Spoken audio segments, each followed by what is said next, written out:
Welcome back. A definite no, but maybe.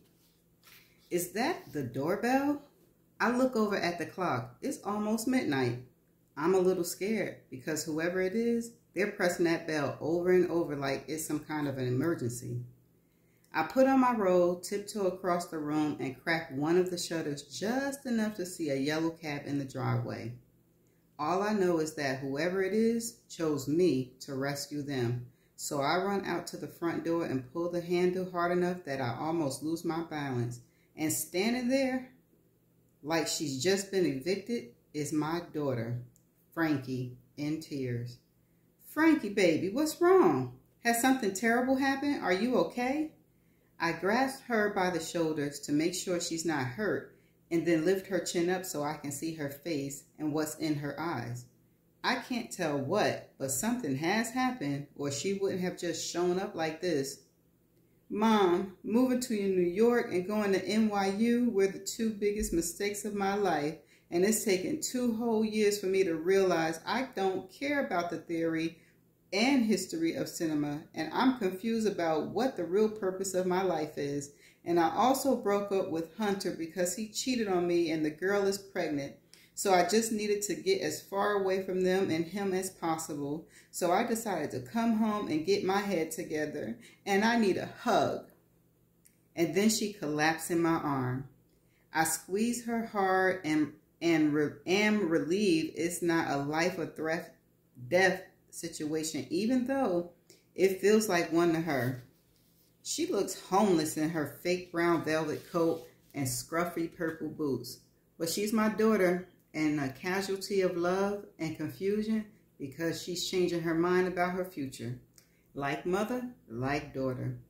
It's going to be okay, Frankie, I promise you. I hear that a lot on television, which is why I don't believe it. Why is the taxi still sitting out there?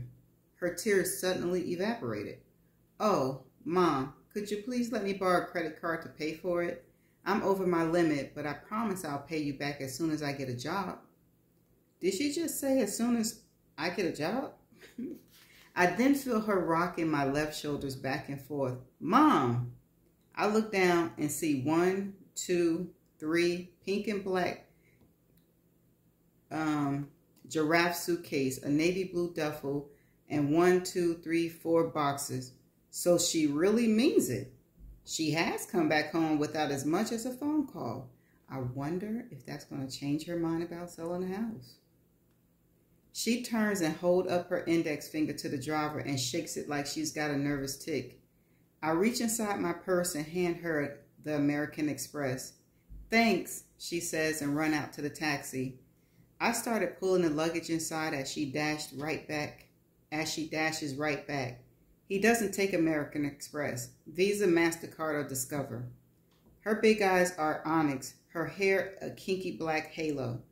Her lips are thick and heart-shaped, and her teeth, thanks to braces, and she better be wearing that damn retainer at night, are bright, white, and straight. I hand her the Visa. She forwards my signature and seconds later dart back and wipes the sweat beads from her brow. She then starts kicking the boxes into the entry as I try and fail to pick up the duffel. When all her possessions are inside, I walk over to the stairwell, sit down, rest my elbows on my knees, put my chin in my palms, and just look at her. You're not pregnant, are you, Frankie? I wouldn't ever. Children are so overrated. So why didn't you call first to give me heads up that you were coming? Because I didn't want you to talk me out of it, Mom. You're such a I know this word. You're such a pragmatist. You don't know me as well as you think you do, sweetie. If you want to drop out of college, why would I try to stop you? Do I take sarcasm? Anyway, I dropped out of NYU, not college in general. I just have to figure some stuff out. The house is dark. She doesn't bother turning on the lights, but disappears into the kitchen and comes back with a Corona and proceeds to guzzle close to half the bottle. Mom, would you mind terribly if I just went up to my room and crashed? I'm wiped out. It's tomorrow for me. I'll bring all my stuff up in the morning if that's okay. It's fine. I say as she walks over and hugs me and runs up the stairs. Moments later, I hear the shower. She has not noticed anything out of the ordinary, and I'm glad, because it's tomorrow here too. In the morning, I hear tap tap on my door. Whoever it is, come on in. Frankie walks in wearing an NYU t-shirt and looking baffled.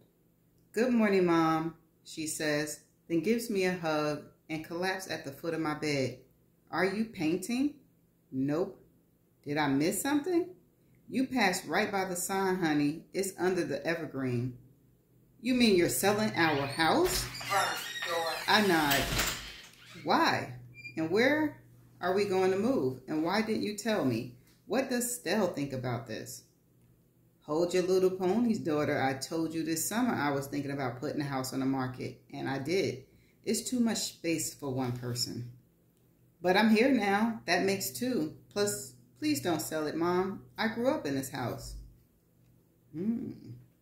Look, Frankie, you just scared the hell out of me by coming home unannounced in the middle of the night. And I apologize if I'm not ready to start changing my plans because you're changing yours. And you're not the only one with memories. I'm just tired of living here alone. Wow, this is major. It is. So you're only going to be able to stay here for about 2 or 3 weeks, but I'll figure out where to put you up.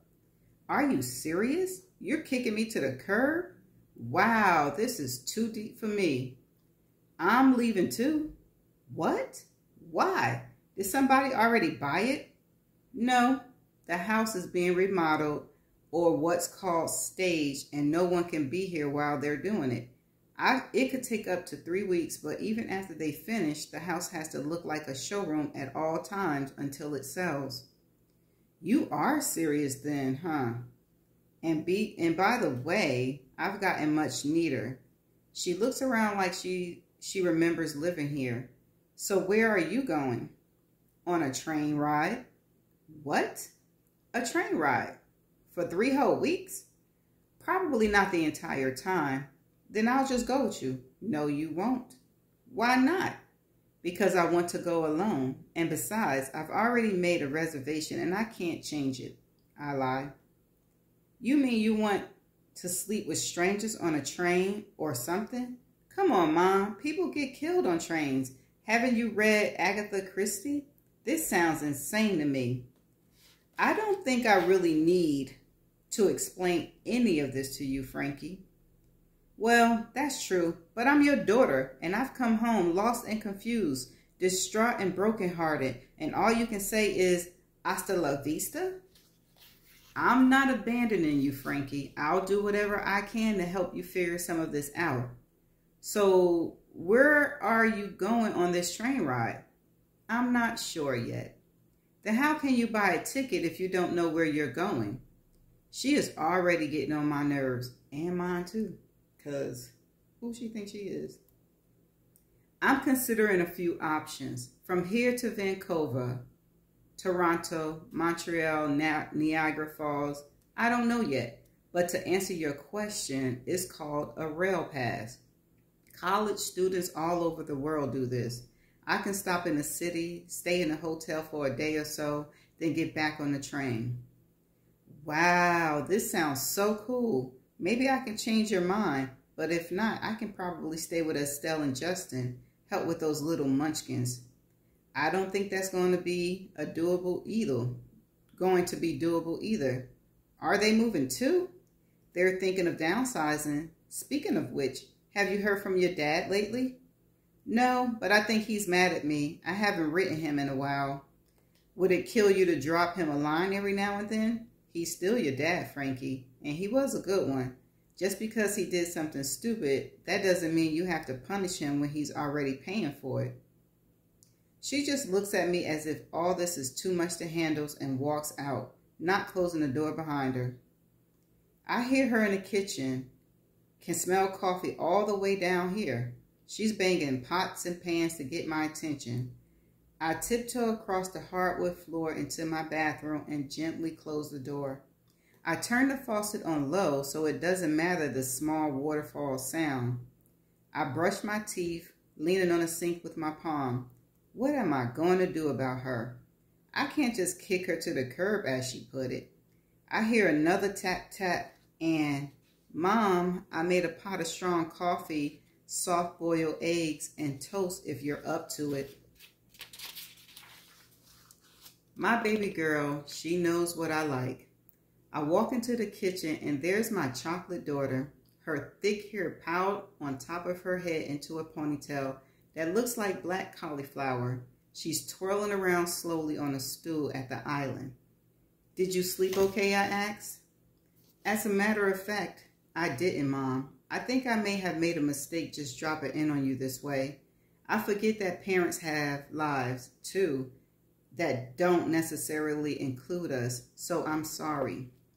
You don't have to apologize for anything, I say as I pour myself a cup of coffee and pretend I don't see the cracks in the brown eggshells. What should I do? She asks. I haven't had enough time to think about what you should do, Frankie. What do you want to do? She shakes her head from side to side. I don't know. I don't know what I see in my future. Well, let me say this. I'll do whatever I can to help you find temporary housing until we both know for sure you're not going to run back to Hudson after I've put my name on a lease. It's Hunter. And I'm not running back to him or New York, and that's real. Thank you for offering to help. Again, I hope one day it's money well spent and that you'll be proud of me. I'm already proud of you, Frankie, but I just can't fix every problem you come up against. I know. Let's go to Paris and get the Eurostar and zigzag all over Europe and then come back to a new home. I just look at her and then, are you not listening to me? And do I look like Wells Fargo? You're just too frugal, Mom. At some point in your life, you should give yourself permission to splurge. She sounds like a person that's taking advantage of her mama. What do you think I'm trying to do? Speaking of splurging, she says, getting up and walking over to the door that leads to the garage and coming back with still unpainted stools. What's this about, Mom? It certainly doesn't look like your taste and it doesn't match anything. I'm going to paint it. Why? Because I want to. But why? Because I want to, and it's called fun, Frankie. Like the fun you had for about a month making all those pillows. Why'd you stop? Everybody loved them. We were talking about your lack of direction, not me trying to find one. Oop!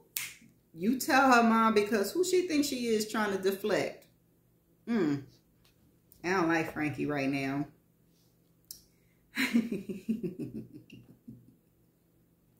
She looks at me as if I said something wrong. Last time I checked, you were like a legitimate and successful optometrist. Mom, duh. Maybe not for much longer, and don't ask. OMG, I wouldn't dare. I'm already on information overload. Frankie's doing laps when I got home. She's also naked. She glides through the dark water like a baby dolphin. I wish she could do enough butterflies and backstrokes to propel her pain and confusion out into the cold air. I don't remember being heartbroken at 22. I remember being disappointed. When I see her climbing up the ladder and getting out of the pool, I'm struck by how beautiful and lean her body is. Her breasts point upward, of course, and are shaped like the round top of my grand, non-fat, no-whip iced mocha. Did I ever look that good naked? She wraps a colorful beach towel around her and rolls and tucks it across her chest. That's when she sees me through the kitchen window. She waves and walks in through the patio door. Hey, Mom, she says, bends over to kiss me on my right cheek. She's inches taller. I'm going to miss that pool, won't you? I'm going to miss a lot of things. How are you feeling today? Refreshed, clear-headed. She sits on a stool at the end of the island and puts both elbows on the counter. So, I spoke to Dad. How'd you manage that? He's out. I thought he was supposed to be in there for 5 years. It's been 5 years, she says. Really? So where is he? He lives 15 minutes from here, right around the corner from Aunt Wanda and Uncle Nelson. You've got to be kidding me. Off Skyline. So, should I be jumping for joy or what? He's offered to let me live with him and his wife. What wife? Where have you been for the last 8 years, Mom? He got married way after you guys got divorced. What do you call way after? A year? Anyhow, I haven't exactly kept him on my radar all these years, but I don't like the idea of you even consider living with your ex-convict father and his wife. That answers the question about Frankie's dad. So Michael is Estelle's dad and Frankie's father was in prison. Okay. Okay. It was a white-collar crime, Mom.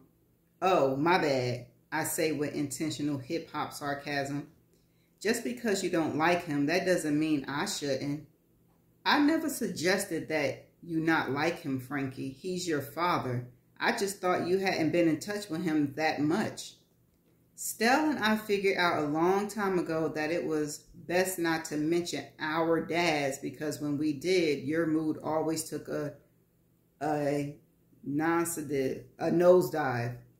Oh, that's why they talk to their dad and don't tell her nothing. Well, thank you both for sparing me, but you didn't have to lie. I didn't lie. I just withheld the truth. Anyway, he's picking me up sometime this afternoon so I can meet Algra and see their home. They have a tiny guest house too, which is where he said I could stay for a while. Exactly how long has he been out? Almost a year now. Are you fucking kidding me? And why didn't you ask if I minded if he came over here? What's the big deal? He used to live here, and it used to be his house too. It's not like he's going to start stalking you, Mom. Right now, I'm glad I only have 2 ex-husbands because they both seem to have been reincarnated and are coming back to haunt me. They ain't coming back to haunt you, girl. They ain't thinking about you. I don't want to see him, at least not today. Oh, so you want him to honk? I thought you were an adult, but my bad. And she storms past me and runs up the stairs. I follow her. She slams the door. I use the L-shaped key to unlock it and barge in. She has the nerve to put her hand on her hips before she flops down on the foot of her platform bed. Let's be clear about something, Frankie.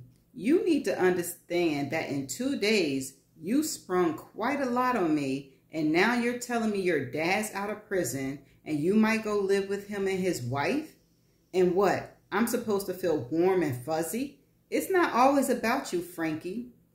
I know that, Mom. I'm sorry for inconveniencing you and getting you so worked up. It's what kids do, even when they're 22, I suppose. Anyway, as a FYI, your Aunt Wanda and Uncle Nelson said you're welcome to stay in their guest home if you want to. Thanks, but no thanks. I'm not crazy about Aunt Wanda. Wait, that's not true. I just find her and Uncle Nelson boring as can be, and she's also nosy. Now, if it weren't for Aunt Violet, I'd sleep in her garage. Carport. What makes you think you can live under the wing of your estranged father after not having seen him in 6 years? What makes you think I haven't seen him? So this is one more thing you kept from me. You divorced him, Mom. I didn't. Well, she got a point there, Georgia. You mean you visited him in prison? Yes. When? How? And why didn't you tell me? I wouldn't have tried to stop you from seeing him, Frankie. Come on. What difference does it make now, Mom? He didn't kill anybody, and he didn't rob a bank. As far as I'm concerned, he went to prison for his stupidity and arrogance, which doesn't make him like a dangerous criminal. He paid for his mistakes. I wish you would let it go and stop indicting him. It's a pre-existing condition. Mom, what? Do you have a life? I mean, are you seeing anyone? No, I didn't think so. I wish you find someone. You seem so testy, or maybe you're just lonely. And I can understand why you don't want to live in this big house by yourself. I really do. I'm not selling this house because I'm lonely. She looks at me. She just looks at me. I really hope it's not too late for you to find love, Mom. What would make you think that? Well, because you're old. No offense intended. And what do you call old? Over 50. She looks at me again as if she might have gone too far. Well, let me say this, Miss Forever 22. Love doesn't have an age limit, and it can find you at any time in your life. It can also just as soon leave you in a ditch. Look, what is already done for you. Look what is already done for you. But how do you meet old men, Mom? You don't go on those date sites, I hope. Frankie is a mess. I really don't feel like having this conversation with you right now, Frankie. But let me also say this. You can be a woman and be happy without a man and without love. Of course, your life has more octane when you have someone to share it with, but I am not lonely. Well, that's a lie. I am lonely, but I'm not miserable. This is just one more reason I'm getting the hell out of this house and why I'm leaving my dull-ass career and taking a train ride and might even go back to school. This time, her eyes are bulging, but it's accompanied by a smile, and then she holds up her right hand so her palm comes near me, and I slap mine against hers. This gives me hope, Mom. What does? That changing the direction of my life isn't crazy if you're still willing to do it at your age. I'm not even almost old, Frankie.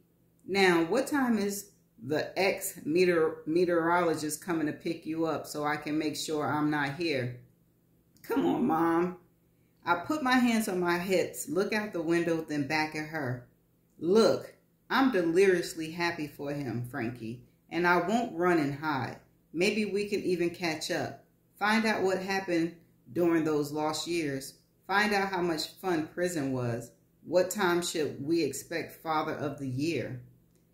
In about an hour, she says. I didn't know you still had so much anger towards him, Mom. That's sad. I'm not angry. Maybe he can just say hello at the front door. Lord, no. Now I want to see him and not to worry. I'll be the nicest ex-wife he's ever seen, I say, and head back downstairs. That's the end of that chapter. So Frankie is 22. Her and Estelle's father are different fathers. Georgia is mad at both of them. She married both of them. And the daughters are closer to their father, and she didn't expect it. And I wonder why she didn't expect it, because if you're mad at them, of course they're not going to tell you or talk to you about stuff when they're dealing with their father. Frankie is a whole mess. She sounds like she uses her mom and whoever she can, a manipulator. She sounds right now like a manipulator. And it sounds like Georgia enables her a lot. And I understand being 22 and not knowing where you want to be in life and what you want to do in life. But I didn't get any, from the conversation, I didn't get any empathy from her. I didn't get any, you know, she just came off like, do for me. Why you ain't doing for me? Help me out. Help me figure this out. Instead of her being grateful and thankful, you know, that she got someplace to turn to. Yeah. Been there, done that. Yeah. But anyway, This chapter was good. We met Frankie, and the title is maybe she might sell the house, or maybe she won't sell the house. I guess we shall find out. So I shall see you in the next chapter. Bye.